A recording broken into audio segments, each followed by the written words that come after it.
Episode 12 features Brent Callaway, who is the Vice President of Performance at EXOS. He is a consultant and strength and speed coach who also leads the combine training at their location in Frisco, Texas. Our conversation was a deep dive into speed development and the system they've built to train athletes for the NFL Combine every year. We touched on how they plan and periodize their combine training, his thought process behind speed development and how to run the 40, and how to integrate the weight room into their overall training plan.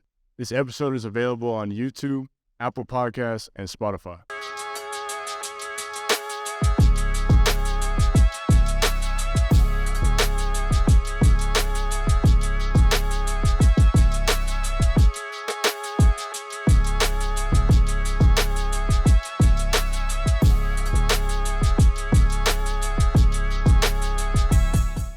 We're here with Coach Brent Callaway out of EXOS in Texas. Thank you so much, Coach, for taking the time to come and talk shop with us. Can you give us just a brief kind of description of what you do in your day-to-day role? Yeah, you got it. I appreciate you having me on. This is going to be a blast. So I'm the Vice President of Performance at EXOS, and so EXOS has multiple locations, and we're all under one entity, right? It's not a franchise situation or anything of that sort. So we're company owned, and then as Vice President of Performance, that means that there are in our business unit, the sport business unit, which is what most people know. We have 9 locations that are currently open. 3 of those locations are probably the EXOS that most people are familiar with through media and everything else. And that's our pro athlete facing sites. All of our sites have pro athletes, but the 3 that are in Phoenix and then Frisco, Texas, which is a suburb of Dallas, and then Pensacola, Florida, are the 3 that are, you probably have the most notoriety in that world, but all of them are fantastic. But with that being the case, I'm working through all of those locations, and on the day-to-day basis, it's staffing, it's making sure that we have the right coaches. We also have dietitians and physical therapists that I'm working with, sports scientists on a regular basis too, to make sure we have the right people on the team. And then that the methodology is being executed the way that it's intended to be executed. And then, we always have to evolve. So how is that methodology evolving and where are we going next? Those are the things that we're always trying to drive. And probably the last piece is integration between all of those different sects of practitioners that you have there, the different departments. We always want to make sure that we have seamless integration between them. And that's one of the things that we try to have as a differentiator for ourselves, is one where nobody's working in a silo, right? We really try to be transdisciplinary when it comes down to the structure that all the practitioners have. So managing all of those pieces, and then you always have the operational flow that you have to go through and all those other pieces. So it's a bit like my role feels a little bit like a combination of athletic director maybe and high performance director a little bit, and then at the same time I'm still coaching too. That's something that is really my passion and my love. So I'll always be out on the either on the field or in the weight room, or you'll find me hanging out in the PT area catching up with athletes. So I'm still alive in that realm as well. I guess my first question would be, when you're putting together a speed training plan, what are the main tenets that you consider? Awesome question.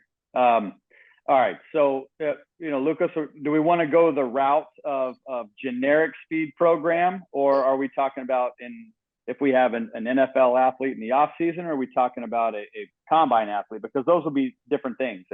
Track and field athlete would be different as well. You've got different areas that you can dive into there. What are you thinking? Right. I guess the context we could start off with is the combine stuff. And I don't want to stay on that the whole time, but take me through your mindset in programming and planning a combine class as far as speed development. Yeah.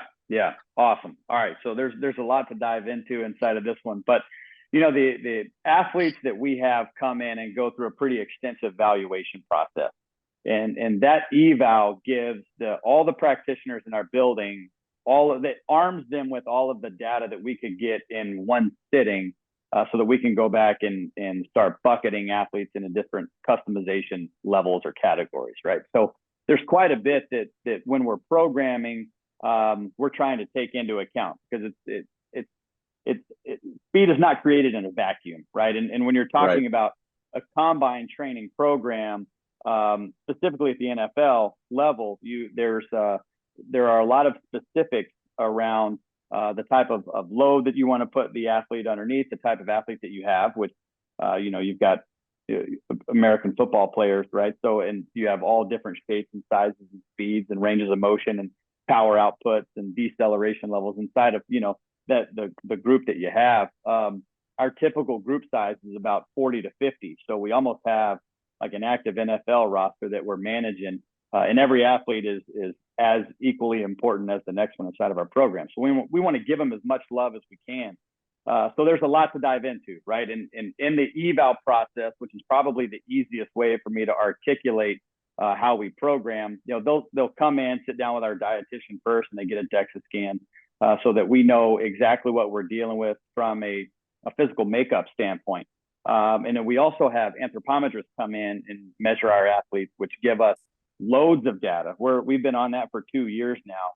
And there's a remarkable anthropometrist named Francis Hallway out of Argentina that travels to the U.S. and measures our athletes. And he's now starting to catch on in the NFL and the collegiate world as well. So he's getting a reputation for giving great data.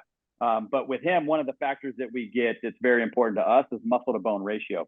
So you're basically looking at an athlete's skeleton, how much does it weigh, and then how much muscle per pound of bone does that athlete have. And so we've been able to get some really awesome information from that number, and we've used that to categorize how we're customizing programming in the weight room for athletes too.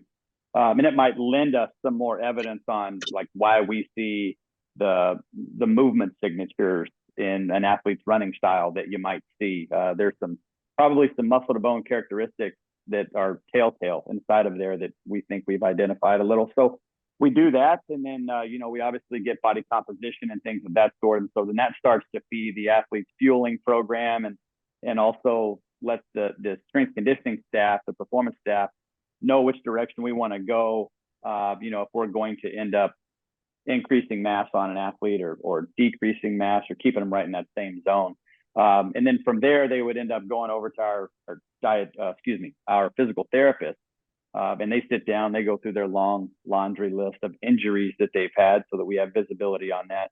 And then they catch what we call segmental measurements, which essentially are joint ranges of motion from the ankle all the way up through the shoulder. So we want to catch all of those in case we can find asymmetries or limitations inside of each one of those joints that might be starting to yield itself in the stride pattern or some type of deficit that we really can't figure out what it is with the eye. So then we can go back and look at our data and start to pull some of those pieces out and uncover some things.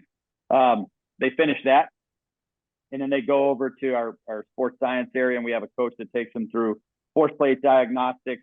So we get, relative peak power eccentrically and concentrically, and we're going to non-counter movement jump them, counter movement jump them. We get RSI via a pogo and a counter movement jump. And then we also do single leg hops as well. So we're looking for as much information as we can get in a short amount of time. We NORD board them. So we'll have that info, and then we also catch a few isometric exercises, or diagnostics. So we would have hip, AB, and adduction inside of there as well, and we can go back and look at any imbalances. And then after that, you have all of your combine testing. So all the traditional stuff in vertical jump, broad jump, 40, 10, 20, 40, the cone drills, and all the bench press, things of that sort. So then when we finish, we've got about cumulatively about 85 data points that we're able to go back and program against. Now, I wouldn't be remiss in saying that we're going to come out and build an individual program for the 150 athletes that we have across 3 locations. So we have different tracks inside of our programming, like any sane coach would. You gotta be able to bucket them somewhere. But so we've been categorizing them that way, and that data really gives the coach loads of like context around, why you're seeing what you're seeing and why that athlete moves that way. Not only proactively, right? I can sit at my desk and almost, if I'm looking at my Kitman dashboard, which is what we use for athlete management system, you start seeing those numbers populate, and you're building an archetype for how that athlete moves in your mind while you're seeing their measurements pop up, and so before you even see them run, you have a pretty good inclination of some of the limitations that they might have or the mechanics that you might see them exhibit. So that's going to be a big part of it for us. And then, when you're building your programming, this is my circle back to your, your initial question. I get long-winded. Y'all got to stop me sometimes. But when you're building your programming, you're trying to take each one of those into account, right? So what do we consider? You have to look at it the way that we do, and the way that we're scaling our model is through the lens of position, pattern, and power, right? So 3 buckets. So if we're talking about the positional category, we're talking about the physical qualities that an athlete has, like what are their ranges of motion, what's their tissue capacity for them to achieve certain positions that they would need in sprinting. And then from, in a pattern category, it's basically the movement in between the end range of motion shapes that they have, right? So the movement in between the positions. So that's where you get into your stride cycle education and acceleration and transition and in maximum velocity. And then power, obviously, is everything that happens plyometrically and at speed and in the weight room. So we're trying to cover all of our buckets. And obviously, you get to that last one, then you're working the strength continuum inside of there eccentrically, if that's needed the most for the athlete, if they go into that bucket, or concentrically, and going from slow and heavy to light and fast. The unique part, I think, about a speed program in a combine training category is that you're dealing with novice sprinters, right? It doesn't matter how good somebody is. 95% of college football players didn't run the 100 at an elite level, and the ones that did were still primarily college football players who were just fast. So they ended up, dropping into a college track team after the season was over. So that you have a lot of education that you have to go through with the athletes from a technical model. And I mean, gosh, it's usually about 6 or 7 days into the process when I get a lot of glazed eyes looking at me like, I'm just trying to run a fast 40. I didn't realize that there was all this stuff inside of it. So there are a lot of things to consider for sure. So let me stop you and take you back a little bit. Logistically, 40 to 50 guys going through all that testing, what does that look like? How long does that take? Is that a week process? Is that a day? You bring them in different groups? That seems like a lot. It does. We've gotten to be pretty efficient at it. Now the entry process, if we end up with, my group this year was 49 in total, right? They're going to start at different phases. Scratch that. They're going to start at different time blocks as to when their season was over. That's a better way to put it. Okay, I see. Yep. So we would have some athletes that'll enter right after the last game of the season. Athletes that their team is not bowl eligible, or they decided to opt out of the bowl game. So they're going to be entering early to mid December, and then we'll have what we call our, basically our kickoff day, which is the official first day of our program, which always falls right after New Year's, usually January 2nd or 3rd. And then that'll be our biggest intake day, which is usually 25 athletes. And to get 25 athletes through that process, sometimes we'll come back and we'll actually re-eval the athletes who entered early since they've been training and kind of gone through a GTP phase with us, and we see what type of adaptation that they've had. So you're going to take 25 to 30, 35 athletes through that day. We get all that diagnostic work done before lunch. So we start them about 7 o'clock, and we have 2 athletes rolling in 15-minute increments. So there's a group of 2 at 7 and a group of 2 at 7:15 and then 7:30, et cetera. And so we just waterfall them through that process, and it goes from 7 until noon. We usually all get about an hour break to fuel ourselves a little bit and then collaborate on what's coming next. And then we move over and we catch all of our field testing data, which we do in multiple groups as well. So that's usually 2 rounds of a couple hours apiece. So 7 o'clock to 5 o'clock, and then we're done with that whole entry process. And then we're on and popping for the next day. That's extremely efficient. Wow. So the field testing, are you guys running a 40 on the first day? Or no? With some. So that's the best part about having phenomenal physical therapists, which is what we do. They will let us know. We basically get a checklist, and during our fueling time at lunch, we sit down and review who's running, who's not running.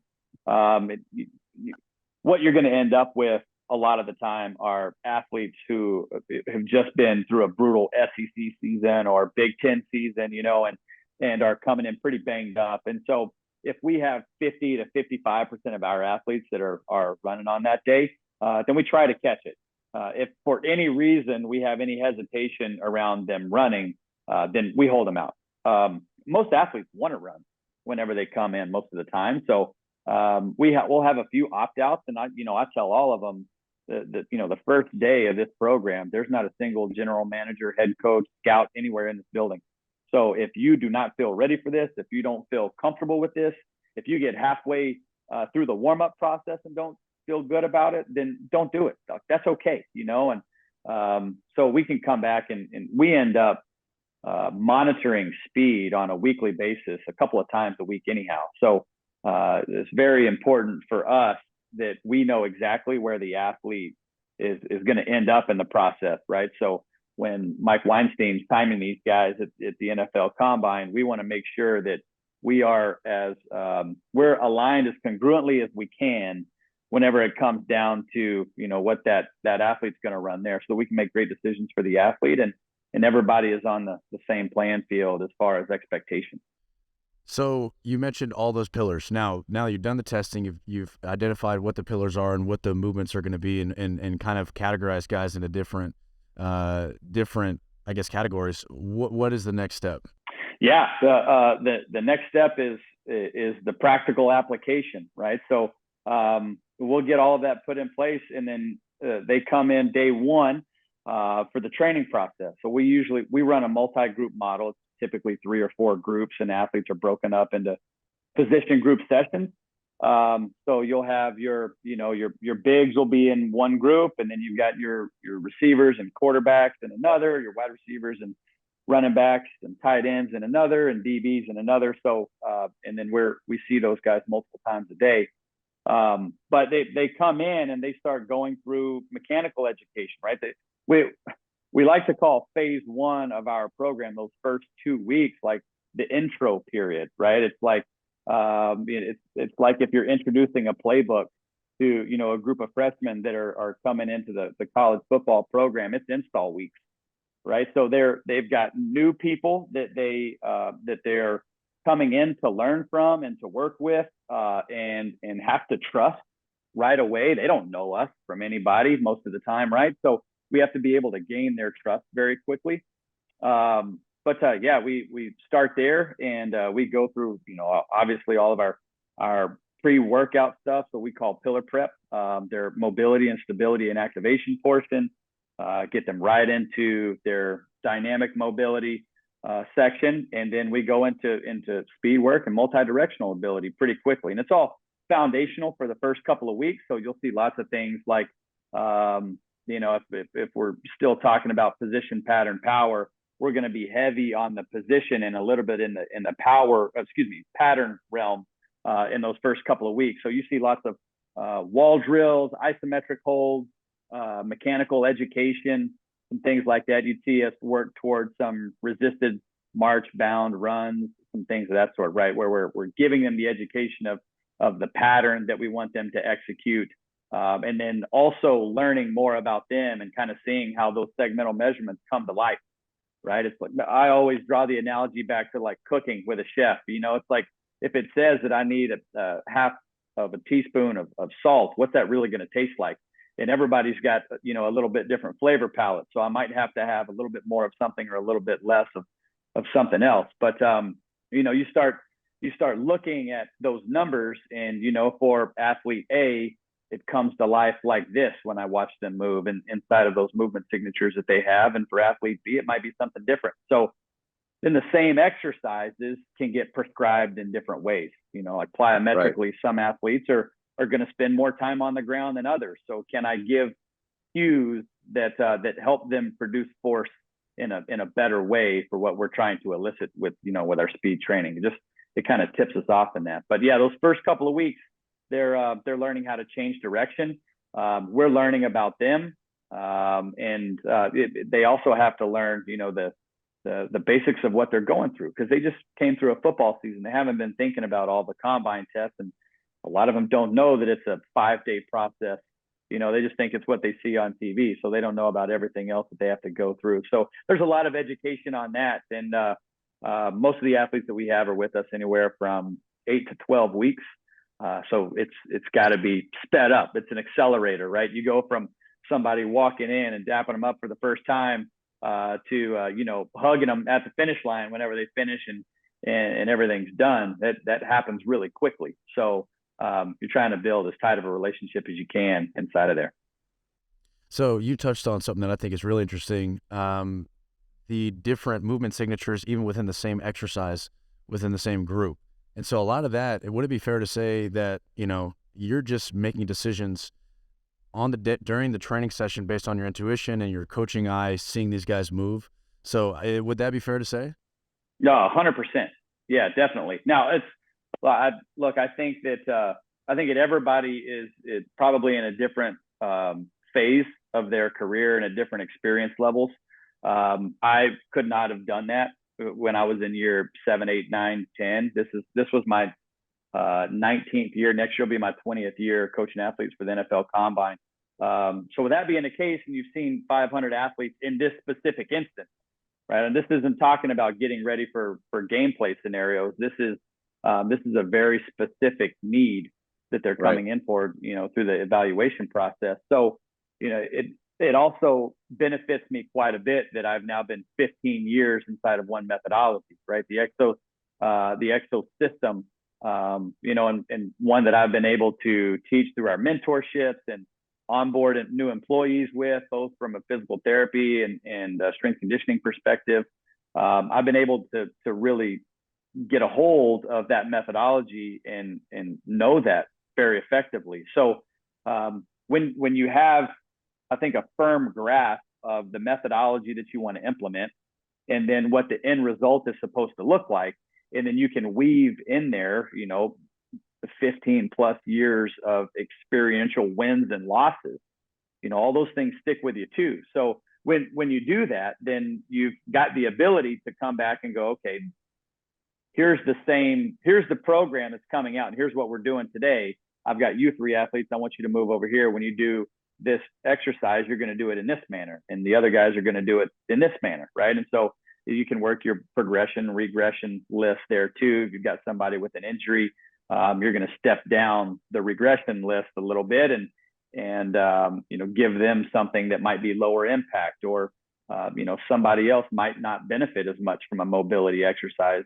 if they don't have enough tension in their body and their RSI is low. So instead of sitting here and crushing you with more mobility when you're already overly mobile, can I give you something else that's going to be a better use of this next 5 to 7 minutes of this block? So there's a lot of that happens inside of there, because you're effectively, I always go back to a group of one. When I'm talking to athletes, they will always ask me, I hear there's a lot of people at EXOS training. Like, am I going to get attention? And the answer is 100%, absolutely. Because our group has to feel like a group of one. You have to feel like you have that interaction, that the athlete knows you, and the athlete feels like they're getting what they need in that process. So if I can make those customization levels, then they go, yeah, he's got a firm grip on what I need to do, and so I'm going to trust him. The faster I can get that, and the faster you can start churning results. Yeah, and I want to go back a second to the organization standpoint. And I've done a couple NFL combines, and kind of how you organize, holistic stress in a sense, because I know these guys have skill work they got to get ready for. They got to train and lift. They got to get fast and sprint. There's also a mental game that some guys, their meetings are really important. How are you balancing all those? And is that kind of based off your evaluation process and the buckets? How are you making sure guys are kind of in that perfect spot that they're supposed to be in? Yeah, Jared, awesome question, dude. So we have our template, right? And another unique thing about a combine training scenario, specifically when you're working with a bigger company, is that the company is going to employ or contract in the position coaches, right? So if we pause for a second and we think about the NFL, at what point does a strength and conditioning coach have a lot of wherewithal to dictate things to a position coach, right? That's not something that typically happens, although they should be corresponding in a very effective way and communicating in a very effective way. We get to pull the reins on that. So, if we have an athlete who is coming through, a wide receiver, for example, if they're coming through either a soft tissue injury that they sustain at the end of the year, or they've got bumps and bruises, we can go back to that position coach and make some modifications for them. So, if that wide receiver, instead of running 15 routes that day times 2 reps each, he's catching the top of the route, and he's staying, in a safe situation. Maybe you got a DB who's just working on like some isolated instances where they're just working a step or two versus going through a full W drill. And so that, our position coaches that we have at the location that I'm in Frisco, we have remarkable coaches who have been with us for a long time. So we've all worked together and we feel very comfortable through managing some of those loads. The position work is absolutely, position work is a huge load on the athlete, weight room especially, and then the intense sprinting that we go through, because we can't run at submax speeds and expect maximal results. So we've got to push the speed button at some point, and in a short program, you have to push it at the right time. So that's something that we're always looking to evolve in and learn more in. When do we push which button and which lever are we pulling at the right time to manage that load? But we've got a good grasp on it, I feel like, at this point. So, our training program is obviously periodized. We've sat down and counted every rep and looked at every yard that we're sprinting and the different stress loads and that we're, invoking, and how much are we pulling versus how much are we pushing. We've gone through that for the last 20 years. And the best part of it is that there have been some really awesome coaches that have laid the foundation of this program. And then, when we sit down every year and we look at it in the beginning and say, okay, this is how we're going to implement, we come back at the end and say, here's the results that we got. Let's debrief it and see what changes that we want to make for next year. It's typically not any more than 3 or 4% change, so you're only moving your programming in a very small area in order to say a very small amount of variables in order to maximize what you already have. Because if I had this conversation with Dwayne Bradshaw, who's our performance director in Frisco, just yesterday. But if we come through and we're changing 60% of our program from last year, that means our program last year was terrible, right? So it wasn't a very good program. So we should never get into that situation, and so all that, to come back to you, Jared, on your question there, the stress load has been weighed across the week. It's obviously periodized. And then we look at where those position sessions are going to be dropping in. And there's sometimes we tell those position coaches, the previous week or the week that we're in are really heavy in intense sprinting or whatever role that takes. So maybe today is a great time for film work. Maybe it's a great time to get on the board and do your board work and things of that sort. So let's get them off of their feet a little bit and get them into some classroom situations. So yeah, we want to constantly manipulate that to the benefit of the athlete.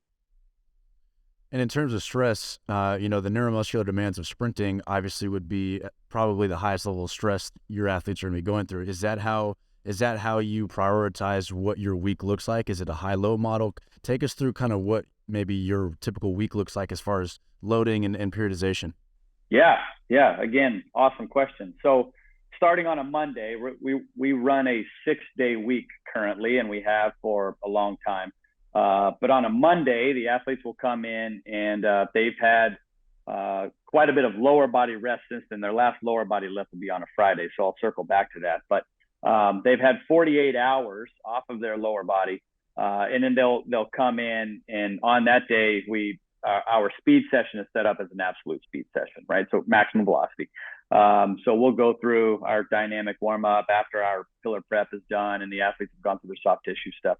They'll go through particular speed drills, which I was a Lauren Seagrave student, when I started coaching. And so a lot of the Lauren Seagrave speed dynamics drills, the old speed dynamics tapes, are ingrained in my head. And so we find a lot of value in those speed drills and teaching position and then teaching absolute speed patterning and things of that sort. So we'll run through about 15 minutes worth of those from an education and then velocity standpoint. And then we typically will have early in the process, we have tempo runs. We'll move the wicket runs, and then we end up testing, right? So that's when we're catching our intensity is with flying 15s, flying 10s, flying 20s, and then being able to go back and look at the data that we have so we know what we're getting. That would be a Monday, right? And then so the athletes have a break after that. They eat lunch, and they come back and they have a lift for that day, which is a lower body lift on a Monday. Our Tuesday is a multi-directional day in the morning. So they'll go through their cone drills. We're learning how to run a 20-yard shuttle, and we're learning how to run the 3-cone drill. And there's a lot of mechanics that go inside of that. We run some time trials on those days. And in the afternoon, they have an upper body session. So they have bench press work on that day. Wednesday goes back to an absolute speed session. We have a little bit of start work that gets brought into a Wednesday. It's short, maybe 45 minutes or so. And in the afternoon, it's been on regeneration and recovery. No lift on that day. And then we flip flop it and run it back, right? So Thursday is the same as Tuesday, multi-directional work, upper body lift, different stimulus upper body wise. Friday becomes your time trial day for your start, your drive phase. So if we're catching any type of 3-point start work and acceleration training is going to happen, and resisted running would happen on that Friday. And we have 5, 10. We've got 20s that we're catching from a time trial standpoint there. And then in the afternoon, they come back to their lower body lift. Saturday is another bench press session. That's our volume session. And they don't have a run typically on a Saturday. And then so Sunday's a day off, and we start back over on Monday again. So it's set up across there to prioritize and put sprinting and high velocity sprinting bookending the week. So if we have, if we have to hold an athlete out of one session, or let's say they're dealing with something and we can back off of cone drill education, so we can pull them off of their legs a little bit. Wednesday's a recovery day. So we've got some times in there where we can back some things down and give them a different stimulus, or slide them over to the physical therapist and they can work in the PT department. And you have that PT that's working a regression of whatever the stimulus is that you're trying to accomplish on field. So it's a lot of people working together to help prioritize that stimulus for the athlete. I really like that schedule, especially prioritizing the speed on those 2 bookend days, because those are high intensity, demanding days. I guess it's a little bit different because you have such a short amount of time with these guys, because you're working. And it's interesting to me to hear to hear that you're doing, max velocity and acceleration both in the same week, which is more atypical, I would say, in a short to long, speed development model. What is that? Is that fair to characterize it in that way? And do you do that because you don't have a lot of time? Because typically you do, acceleration and bleed that into over a period of weeks or months into more max velocity. Do you see any issues with that, or am I characterizing that in the right way? Yeah, we've had a lot of success with that model, and we always have. Because there's so much mechanical education, and gosh, the longer I teach somebody how to get into and execute a 3-point start for money, the more you realize there actually is inside of there. So, I mean, we could do, a course on 3-point stance and exiting a 3-point stance at this point, and the physical qualities needed and movement efficiency and things of that sort. So because that's such a heavy education piece for the athlete, we can't stop. right? I mean, there's a lot of athletes that don't really understand or are able to put together all of the variables in a time trial situation in an effective way for 6 to 7 weeks. So we have to get into it right away. And at the same time, we also have to get into starting to unload a little bit of volume in new maximum velocity techniques, right? So football players, again, they don't run 100-yard dashes. They don't run 60s indoors. And so being in some of those positions and executing them at 100% effort is new. Right. So because of that, you have to build a lot of capacity inside of there as well, inside of new ranges of motions and new movements. So one of the things that we talk about a lot when we're coordinating up with all 3 of our locations, and you've got 3 coaches that are implementing the same program in 3 different locations with 3 different groups of athletes. And so we come back and we talk all the time like, hey, let's be smart and not coach our athletes into injury, right? I don't think that that's something that a lot of athletes, a lot of coaches think about. But that athlete might have had a soft tissue injury because of what I specifically told him to do that he didn't have the physical capabilities to execute, or the neuromuscular coordination in that one moment to stay safe in. So we try to like you mentioned a bleed in moment, and you would absolutely see that with how we work. It doesn't start off on week 1 with, hey, we're going to catch 5 flying 20s at maximum intensity. But the intensity definitely ramps up. Your time trials start to get heavier on the back end with the volume that you're catching on that. And there's obviously a lot more mechanical education on the front end, but it's worked for us. And that's such a fine line, like you mentioned, the injury and you as a coach not wanting to coach an athlete to do a movement pattern or a specific movement that might put them at more of a risk. But at the same time, you have to teach some of these mechanical positions if they want to be successful running the 40. So that's such a fine line, which would make me nervous, really nervous. How do you just personally feel about having to figure out the fine line between coaching technique and getting guys to hit certain positions who may not necessarily be ready for that at that point in time? Oh man, Lucas, you're killing it right now. You're all over it, right? So this is what it gives me. I probably have 8 weeks of indigestion and everything else. I'm sitting here with a Thompson bottle, because every decision that you make for every athlete is impactful. And so I've got a group of 10, and if I let this athlete slide over here and get this rep and he's not ready for that rep, and we haven't had dialogue about it, then, something could happen. And if that sets him back 3, 4, 5 weeks, now we've lost 3 or 4 or 5 weeks of the training process at 100% capacity. And so now you're looking at diminished results. And so that's frustrating for everybody. And at the same time, again, these are football players. What do they want to do? Right? They want to do what everybody else is doing. Right. They want to train, they want to work, they want to run, they want to lift, they want everything, they want to compete. So yeah, every decision that you make has to be well thought out, and you also have to have everyone's input.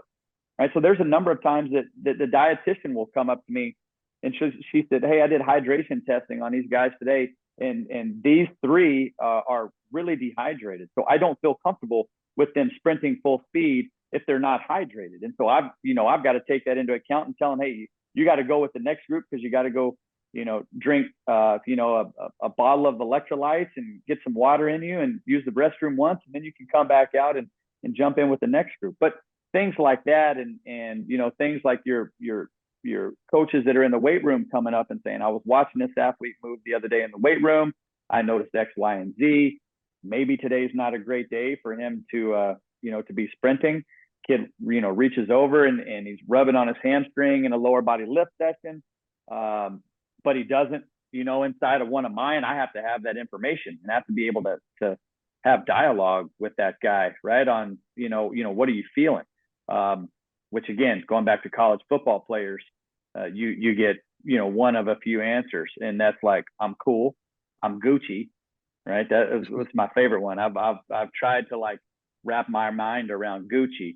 I'm cool, or I'm Gucci, or I'm good. Right. Like that's all I get. And so they might be telling you that when really, if you have If you go back and look at a survey that they completed, they're a 6 out of 10, and they're sore in their hamstrings and their calves, so they're just not telling you that in front of everybody else. But yeah, you really do have to be, you have to have a lot of intuition is probably the best way for me to put it, Lucas, is like you have to make decisions. And then as you make that decision, you have to go with your gut a lot of the times, because I've gone the other way and had something negative happen, or you have an injury moment like that and an athlete wasn't ready for it, and you learn. None of us are perfect. It doesn't matter how long you coach, you're going to make mistakes. If you don't sprint an athlete, are you losing credibility with the athlete? Like, there's all kinds of things that are popping up in there that you're trying to manage back and forth. And maybe you're just giving them a different stimulus for that day, and you've already shared that with them ahead of time and proactively, hopefully, and you've built an environment where an athlete feels comfortable sharing that information and saying, I don't think this is right for me today. And then you let them know that doesn't mean your day is finished. It just means you're going to target something else for this next 30-minute block, and I'm going to send you over here. Instead of doing fly-in 20s, you got plyos. And we can be safer in a lot of categories with that, or they're going to work on mobility, or they're going to work on something else that gives them return on speed or evaluation metrics. But it's not going to damage them in any way.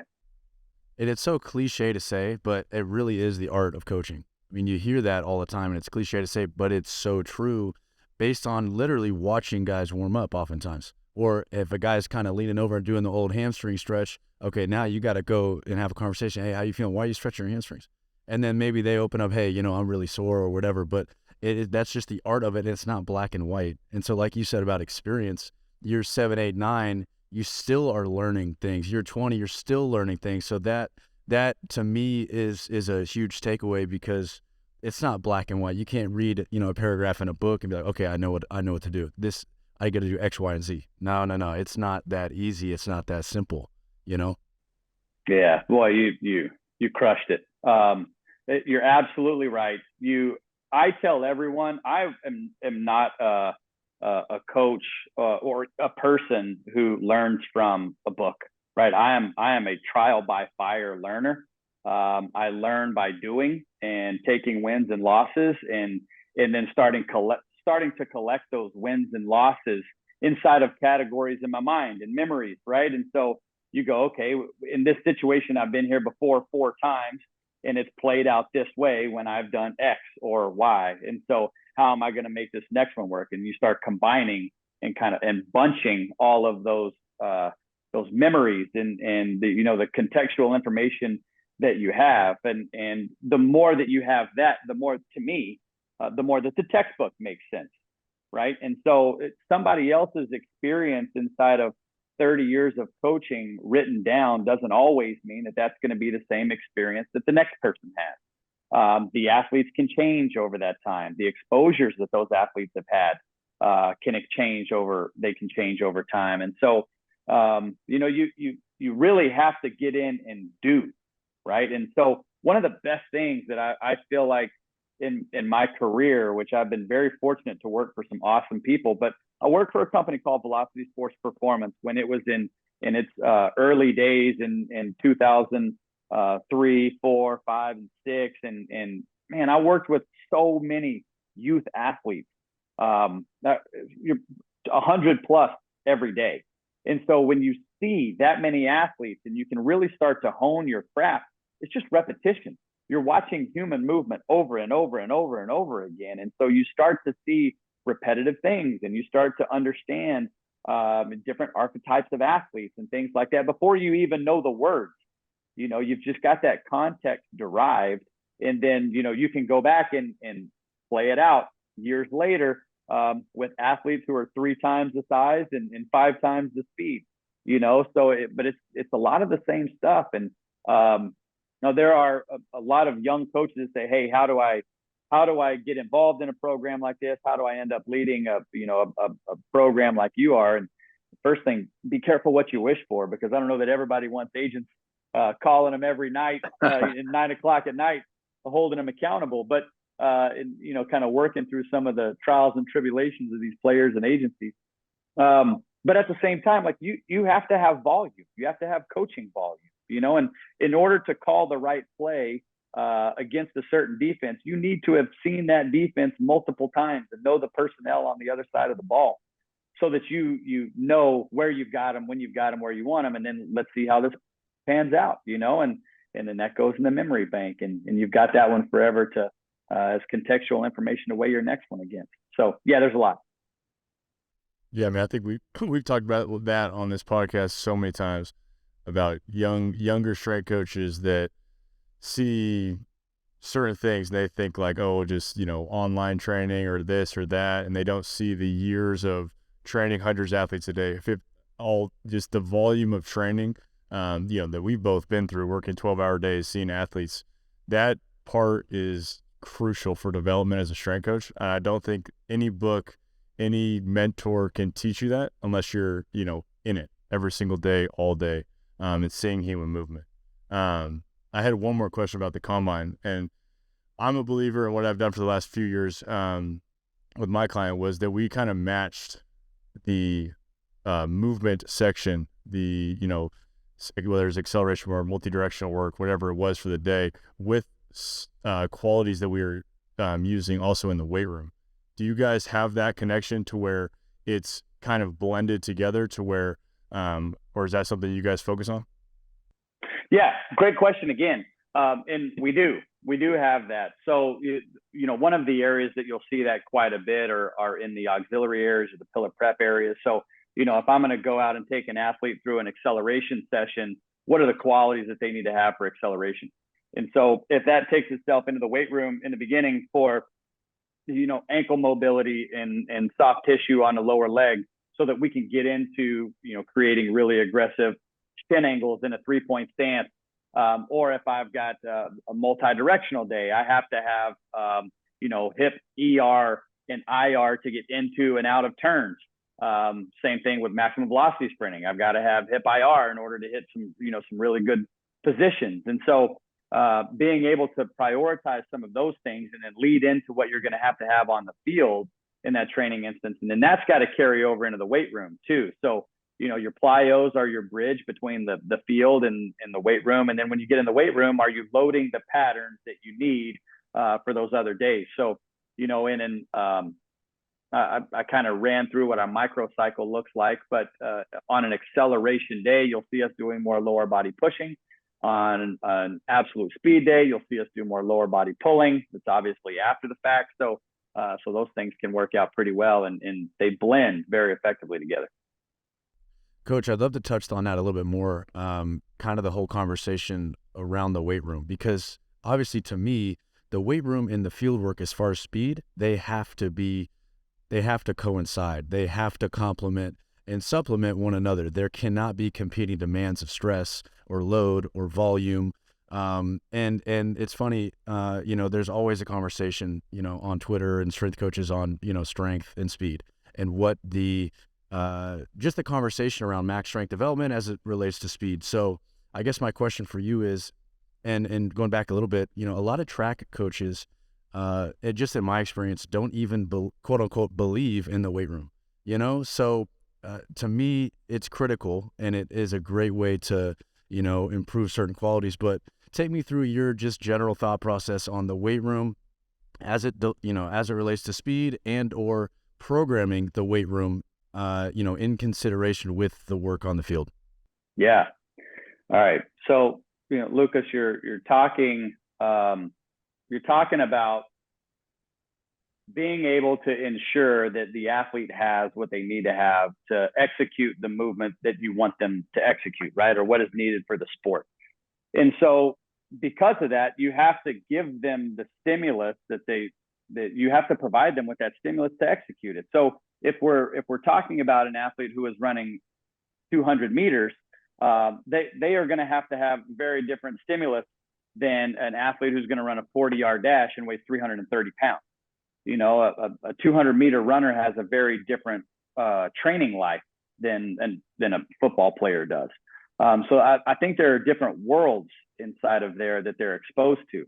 I think you have to have obviously base levels of the strength qualities in order to, if you're a track and field athlete, leave the blocks at the right angle and at the right velocity. And then obviously the shorter the race that you're in, the more valuable those first few hundredths and tenths of a second are when you're exiting the blocks. So do those types of athletes need to have more relative strength and power? I would probably say so. And so I need to supplement that a little bit. Do they have enough? And if they have enough, that I'm good with their levels of relative power and power output, then I can turn my attention somewhere else. I absolutely don't think that every single athlete that is a track and field athlete needs to come inside and back squat, 2.5 times their weight. But does a football player might need to have that because they're exposed to different demands. So there are elements that I think you're looking at. What's the end result for the athlete? Is the end result me running a 100-meter dash in the Olympic Games? Because then I'm going to have very different programming for that athlete than if I have a linebacker that I'm trying to get to run a 40-yard dash after 4 days of stress at the NFL Combine. So those are two very different things. And so to me, it always comes back to, as with most things in life, the answer is in the middle, right? And it's not an absolute one or the other. But how can I live in this middle gray area where some athletes I'm going to have to shade more to the weight room in order to get the response that I'm looking for and the result that I'm looking for. And some athletes I'm going to have to shade the other way to the field section some more in order to, maybe that yields itself plyometrically or mechanically or, whatever it is. I've had loads of athletes that I've said, hey, bud, you're strong enough right now. We don't need to impose that stress. Good grief. Rondell Moore was one of my players a couple of years ago. Kid weighed 180 to 85 pounds and it was a 600-pound squatter coming out of high school. Like that's absurd, right? So how much do I need to make him squat 625? How much is that going to help me? He's 180 pounds, with a 42-inch vertical jump. There might be some other areas that we can benefit him. And so in an area like that, and again, it's a little bit of a departure from your track and field question, but in an area like that, I've got an athlete who has high elements of relative power and, RSI is out the roof. Perhaps I can help them out and help them keep that together with better ranges of motion for them to express that through. And so you get stride length increase or it's mechanical, and so they learn how to better articulate joints so that they can get into more aggressive position. You're grabbing kind of the biggest area of need and then customizing for that. So I think you have to be pliable enough to realize what's going to help this athlete and let's go that direction rather than trying to take, every player that we have and force them into this particular style of offense. And hey, it's going to be a zone read, so get with it or get out. We might need to look at the type of athlete that we have in order to dictate some of the plays that we're going to be able to execute. So anyways, I make a lot of bad analogies, but you can kind of get my drift there, right? No, I think that's great. And I think as everything that relates to the human body and performance, as complex as it is, the answer lies in the nuance of the context, right? So there's, like you mentioned, just the different types of athletes and their sporting demands and what the end result of that athlete is. Take me through, going back to the combine prep a little bit, your weight room lifts and how, is there a continuum of exercises or joint angles or whatever criteria it is that you relate to the field as far as speed? You mentioned the pushing and the pulling, but can you go a little bit deeper in that? Yeah, sure. So at a high level, we're starting athletes out in a foundational block. So inside of that foundational block, our biggest thing is to clean up movement patterns, provide them with some proximal stability, which for football players is typically a pretty big need. They have lots of horsepower most of the time, not all of them, but most of the time. And so when you have athletes that have that horsepower, they need proximal stability sometimes, they need range of motion. So can we help them, learn those bigger ranges of motion? Can we help them eliminate asymmetries? And I paused for a second and kind of stuttered through that a little bit, because I don't ever want to probably hesitate on the fact that college strength coaches are damn good at their job. They're really good at their job, and they have a lot of things that they have to manage, and they have a lot of bodies that they have to manage. And so players come out really strong most of the time. So what we end up getting are, 85% of a finished product. And I think anybody who's doing the type of work that I am doing specifically in this program, and that our company does in this program, that would say, hey, this is my athlete, or this is a guy that I created, but you put these on the cake, So let's talk about that first. But going back to it, that foundational block is asymmetry elimination, movement pattern oriented, and then again, for me, contextually understanding your athletes and knowing what you have. So when it comes to a lower body push, you're going to see us doing a lot more unilateral and isolateral type work inside of there. Same thing for upper body work, and we'll limit the bilateral pushing that we have to have right out of the gate, because we'll first focus on those other objectives. And then as we start to move into hypertrophy and into a strength block, you would see bilateral loading start to take over a little bit. But we obviously finish moving lightweight very quickly, and then starting to pull off, and we follow an 8-day taper from when an athlete is unloading until when they sprint in Indianapolis for that specifically, that event specifically. But through that, you're obviously upper body wise, you're preparing them for a bench press test. So you have a little bit of a different stimulus, because there is education that has to go around bar path and body positioning and things of that sort, and making sure that your athletes have the qualities that they need to execute that, which is a horrendous test, by the way. If we ever want to get into that topic, I think it's a terrible test for NFL players to have to go through, but they do. So we're going to coach it, and so we have to be able to balance the unilateral exercises and preparing the tissue with bar path education and a little bit of light bilateral pushing in the beginning, and then we've got to on ramp that, because the only way that you get better at bench pressing 225 pounds is by pushing either a lot of repetitions or a lot of weight. You can't lift lightweight a few times and expect to get better at that one. So we've got to work up to that, and we're going to do that in a very educated way too. But I think if I am kind of giving you what that program feels like, it would be foundational for a couple of weeks. Then we have a hypertrophy block that we start to bleed in there. We've got a little bit of an unload week that takes place. We move into to a strength and power block, and then we have an 8-day taper that we execute, but while the athletes are in Indianapolis too. So we're still training while they're in day 1, day 2, day 3 in Indianapolis. We just move our training processes and people up there. So we continue that process as they're going through the stresses of the combine. But you get that unilateral to bilateral. You get the medium load, the moderate load up to heavy, and then down to light. And you're still keeping a lot of that speed oriented in there. We have moved away from doing a lot of heavy slow.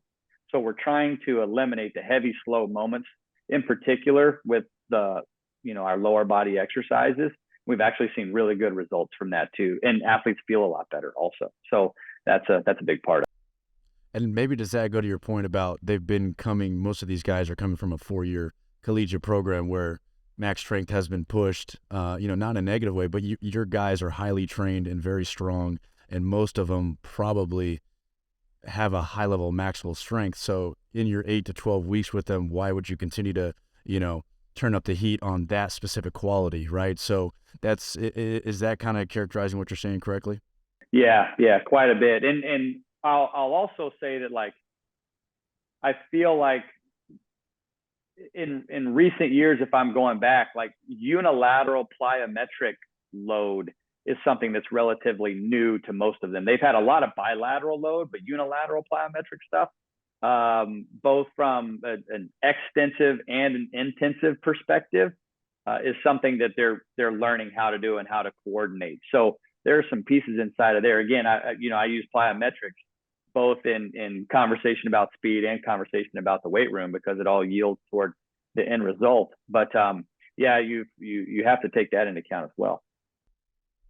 And Coach, don't want to take too much of your time. Maybe if we talk about one more topic, I wanted to dive into just acceleration specifically, because you mentioned, you could go into that very extensively. So can we do that a little bit and talk, just you define maybe what you think is important in coaching an athlete how to accelerate well? Yeah, great question. There's again, I've been able to learn from some very experienced and intelligent coaches. I worked with a guy named Nick Winkelman for a long time, and I think I don't know where Nick heard it from, but he always said we would trade inches for angles. So when you're thinking about that and you're talking about a 3-point stance, there's a line I have to put my hand on, and there's a line I have to put my foot behind. And so inside of that, I can do anything else that I want to do. With that being the case, if we can create better angles of departure, then we'll have more aggressive angles through our drive phase and then, into transition and absolute speed. But that's going to be dictated by a lot of the physical qualities of the athlete. So if I have an athlete, for instance, who has poor ankle dorsiflexion, that person is probably going to be pretty explosive because they have tight Achilles and tight range of motion, and so RSI is up, and you get somebody who can transfer force really well, but they can't create a lot of angles with their shin, right? So their tibia angle inside that stance is not an appropriate position. So you'll usually see those athletes move to an appropriate position. And if you're listening, I've got my arms that I'm working here on the video, but you'll have a tibia. You can have a neutral angle, or I can have a positive shin angle, right? And so the extent that I can make that angle more and more aggressive is going to help dictate the departure angle that I'm coming out in. So that takes ankle dorsiflexion ability and ankle mobility in order to execute. So some of those athletes are going to need more ankle mobility. So how is that getting phased in? Some athletes have plenty of it. So how do I tighten them up? Those are big pieces too. And the athletes who have less ankle mobility end up being further away from the line than athletes who have a high amount of ankle mobility. They can get closer to the line and still create those angles. So we get a little bit of inches back there. You can dive into your force plate diagnostics and see, how long it takes an athlete to produce force. And if I've got an athlete who produces force over a longer time period, their ground contact time is longer, probably going to need to scoot that athlete up than have them further back, because now they've got more range of motion to express that force through. So there are elements like that. If we're just talking about force production out of those stances, it comes down to Lauren Seagrave always used to say, we want to create the right position and then execute that with through the right range of motion, and then with high power in a short amount of time. If he's listening to this, I think I butchered that with the amount of cleanliness he used to say it with, but that's the extent of it. And so it's exactly true, right? And so there are elements of efficiency that you're looking at inside of there as well. What are the arms doing? When the athlete decides to move, what are the first movements that are made? What's happening from a cervical perspective? Where's the athlete's head move first? Are we moving vertical? Are we moving horizontal? There quite a bit, right? So being able to step back and then have to teach those things as well. And I think back in, if I were to flash back 7, 8, 9 years ago, I would say that there is a perfect technical model and everybody should live inside of that technical model. Right. And I was pretty passionate about that. And the more you coach athletes, the more you realize that bodies produce force in different ways, right? So I need to adapt my coaching to, what the athlete has available to them from a physical standpoint. So there's a lot of things inside of there too. Yes, there's a technical model. Yes, there's a way that is, if we were all robots, we would say, this is how the robot moves. And so let's move one thing here and another thing here, and it's going to be the most efficient. But we're not. And some of my athletes have longer tibias than others. Some of them have bigger feet than others. Some of them have longer femurs than others. They all weigh different things. And so they have to go in different places in order to get them to exit at what works for them the most. And then that's just to get to the first step, right? So now we get the first step on the ground, then what? And so we would have to go through that education on drive phase and teaching an athlete to transition at the appropriate time, and teaching them what contacting the ground on the correct part of their foot is. And so, if I see an athlete who's heel striking, why are they heel striking? And if I want to get them into forefoot contact on the ground, are they ready for that? Is that one of those moments that I have to start crossing my fingers for because we've got a little bit of resisted running and I'm going to start talking about forefoot contact. You've got an athlete that's been heel striking for the last 16 years of their life. Right. Do they have the tissue capacity to do that? There's a lot of questions that need to be answered inside of there. But so again, Lucas, I can get really long-winded on some of these things, but those are all pieces that you have to consider whenever you're setting somebody up for success. Yes, and I've seen Stu McMillan post a lot about that, and Dan Pfaff, I've heard him talk a lot about the bandwidth of movement, and every athlete exists on a continuum, and they each have their own bandwidth. So not being so cookie cutter in the sense of, hey, you need to accelerate this way. Okay, put your hand and your foot here, and you're going to run a 4.5. It's like, it's not that easy, So again, it goes back to I guess it's cliche to say, but the art of coaching, and you have to coach a group of one on the start and acceleration. If you're coaching a non-combine athlete, how to accelerate, how does that change how you approach it? Yeah, that's a great question as well, right? So now we're removing the fact that it's going through an evaluation process, and we're going into gameplay, right? So what's real for that athlete inside of gameplay? I think that whenever you see that, you have to go, again, if we're talking about football specifically, you're going to go position specific and start to look at some of those pieces. And I think inside of that element, you can get a little bit more into, an approximate technical model where there is a goal. Now, how do you get into that goal? If I'm working with a DB who has one of my athletes right now that I'm working with on a regular basis has a tendency to have too much knee flexion. If we were talking about a standard technical model, he would have too much knee flexion in his first 2 or 3 steps of acceleration. And so how much am I actually going back and looking at why is he moving like that? What's causing him to move like that, right? And being able to back up a little bit and go, is someone who is making a very nice living moving this way worth changing? Exactly. Because if I change them and then they go out and strain a calf in camp and lose a job to a rookie who's coming in, or have an Achilles tear, rupture, or something of that sort, now did I coach them into that injury? And there, I would be at a loss to tell you that there haven't been times when I've looked at myself in the mirror and said, yeah, I might have had a part in that, and teaching an athlete something too late in the process, and then them going to camp and having to go through, maybe they don't get on ramp the right way from that team, and now we both put them in a deficit, and they have a soft tissue injury, but they've chosen to move that way for a reason. So let's go back and look at why did their body choose to move like that, or why does it not like the technical model?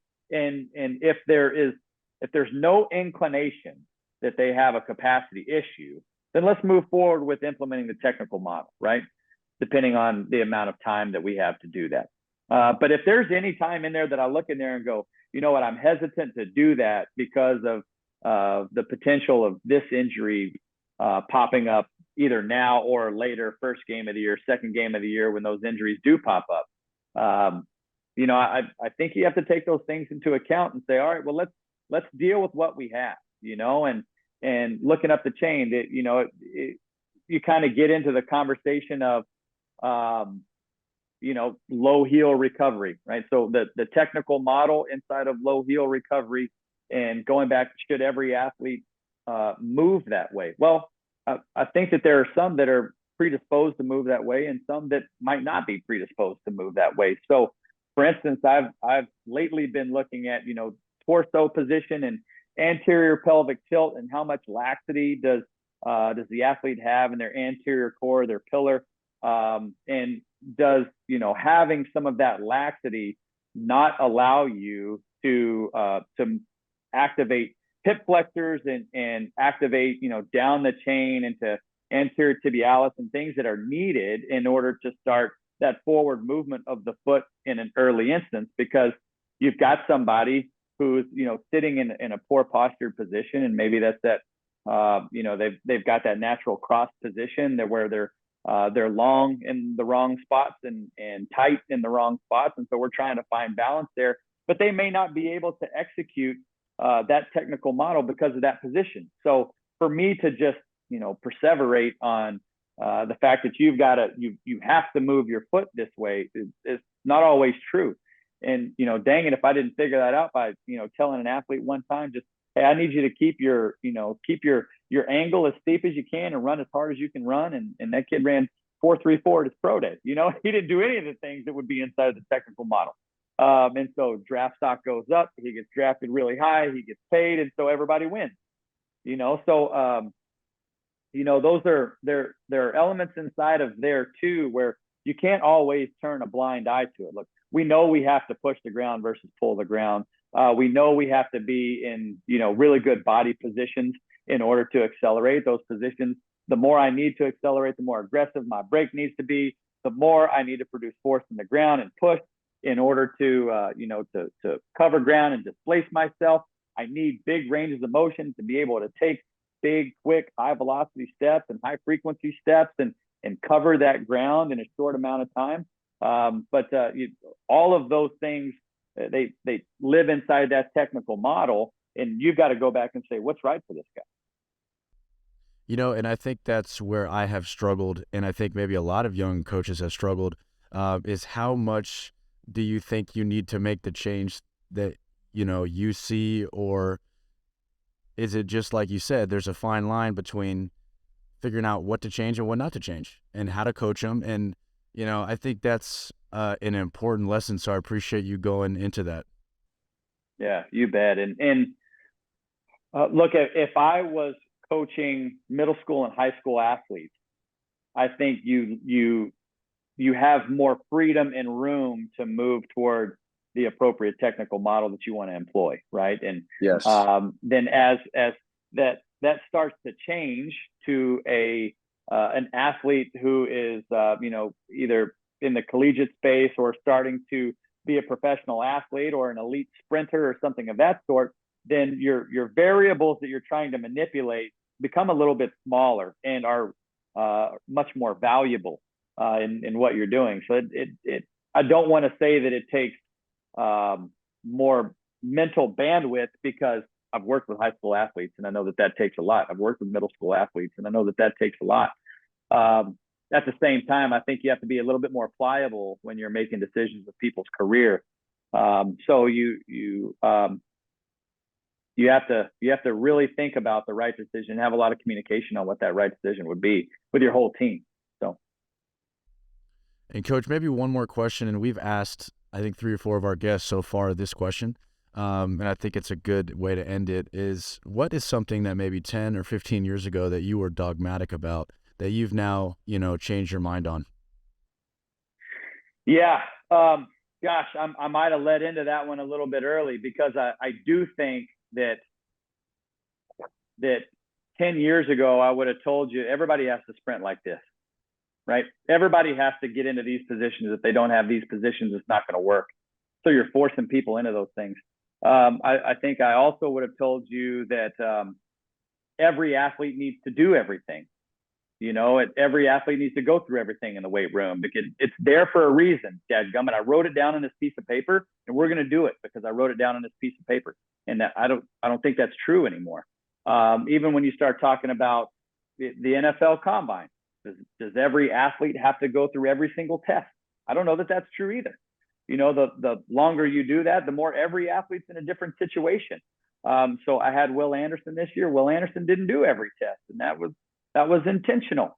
He didn't need to. I had other athletes who have done nothing. I have athletes who have had to do everything because that's the situation that they're in. So I think if I were to flash back and talk to myself, maybe give myself some tips at that point, it's that every athlete is different. Every athlete's in a different situation, and every athlete has a different end level of success.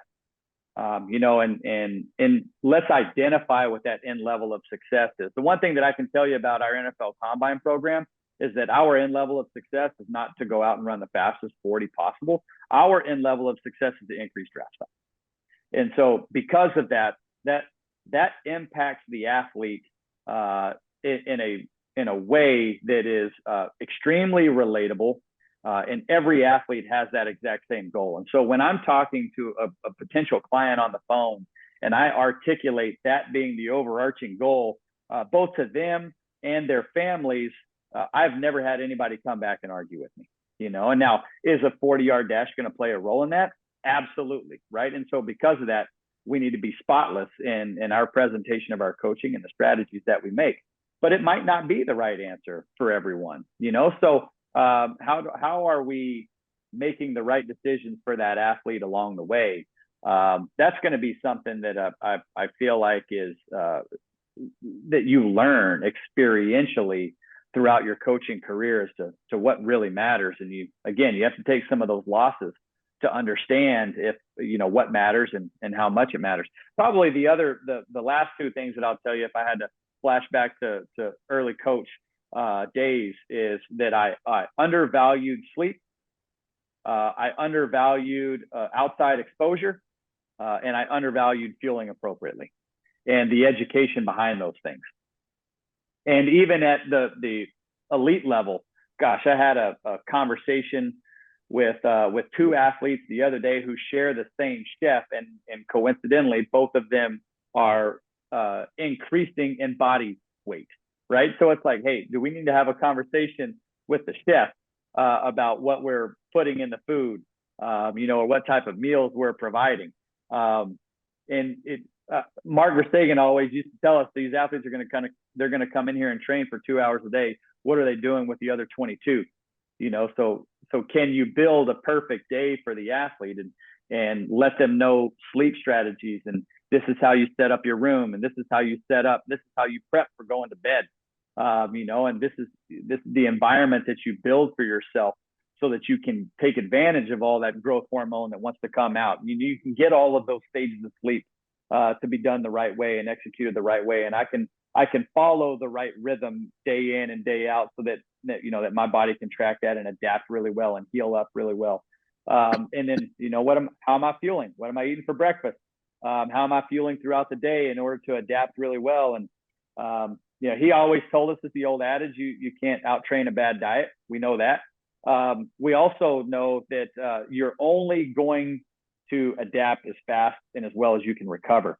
So I can only train as hard as I recover. And if I'm going to train hard and I'm going to recover, in a half-assed manner, then I'm not going to yield all of the results that I could. So, those things all being brought on balance, I think is an important piece to start articulating to young coaches too, that food matters, rest matters, sleep matters. And you've got to set up some low stress environments for some of these athletes to adapt the right way. Yeah, I mean, on that, I think one of the kind of what you said is, following a piece of paper, a program that you wrote for someone, and they got to filter through all that. One of the things for me as a young coach was I was kind of like, what I changed was exercises versus what I call just tools. So to me, movements, those are just tools. And the athlete that comes in, they go through the evaluation period. I will then choose the tools that are appropriate for you. I'm not just going to grab this piece of paper that says squat, deadlift, lunge. It's okay, what tools do I have from experience that are going to work for you? And I think that's kind of what you're saying a little bit, but that's early in my career, I struggled with that a lot. I would just write exercises down and kind of hope that this is going to make the athlete better, versus now it's you go through that evaluation process and then I just go to my, toolbox and say, okay, here are the best tools that are going to make you the best athlete that I could possibly create. Oh man, perfectly said. No, you did a great job with that. That's true. right? So early on, when you're starting your coaching career, your tool analogy is perfect, because if you're a carpenter and you're constantly trying to add more tools into your toolbox so that you can do more things, right? So the more exercises that I know that solve this problem, the better. So I can put all of those exercises in the right block and in the right spot on the right day to budget things accordingly and go, I've done it. I've created the masterpiece. And then, the older and the more experience that you get with that process, the more you start to figure out that you're right on, Jared. It's not the exercise that I wrote down. It's the stimulus that I'm trying to get. So how do I get the right stimulus for the right person to improve the movement that I need to see them execute on the field, right? I think the longer you coach, the less you chase maxes, and the more you chase wins and production and time on the field and things like that, because that's what's valuable. As strength and conditioning coaches, if we're being measured by maxes only, we're going to lose, right? Because that's not the right metric for us. We need to be measured in the quality of movement, the speed of movement. We need to be measured in on-field days for that athlete, and how much success we have as a team, and that's the end result. So if whatever sport that is, am I getting them to play that sport then? Right? I am a supplemental product to them being on field, and I need to come to grips with that and know that that the product that they need is on-field movement, quality, and production on the field. So I have to use my skill set to give them what they need in order to go be successful on the field or the pitch or the court or the whatever it is. Yeah, and I learned that a lot over the last 2.5 years with my NBA client that I've been with, and now with athletes that I'm working with now. I always tell parents is my job is to make your kid better at their sport. I don't need them to be a professional weightlifter or professional whatever. I'm just trying to give them tools in order to play and play consistently and long enough to where a college could come and watch them play. So they're not hurt, so they're not on the field. But if they could lift the house, no college coach is going to ask that. They're going to say, can they play soccer? Can they play football? Can they play basketball? And that's really what I learned in my last assignment was all that matters is that he could play basketball consistently at a high level. That's all that mattered. It wasn't the fact how much he could lift or whatever. That was the goal. And so for me, it was what tools can I give him and the stimulus to give him to allow him to do that. You nailed it. Right on. Coach, thanks again for taking the time, your clarity, your humility, and taking time to explain some of these things. I personally want to re-listen to this and take notes, and I think there's a lot of big takeaways for me. So appreciate your time, and thanks again. Oh, man, I appreciate you guys, and that was really fun. Getting to talk shop is always good, and I think you guys are doing an amazing job, and keep churning out great content. Thank you, Coach. We appreciate it.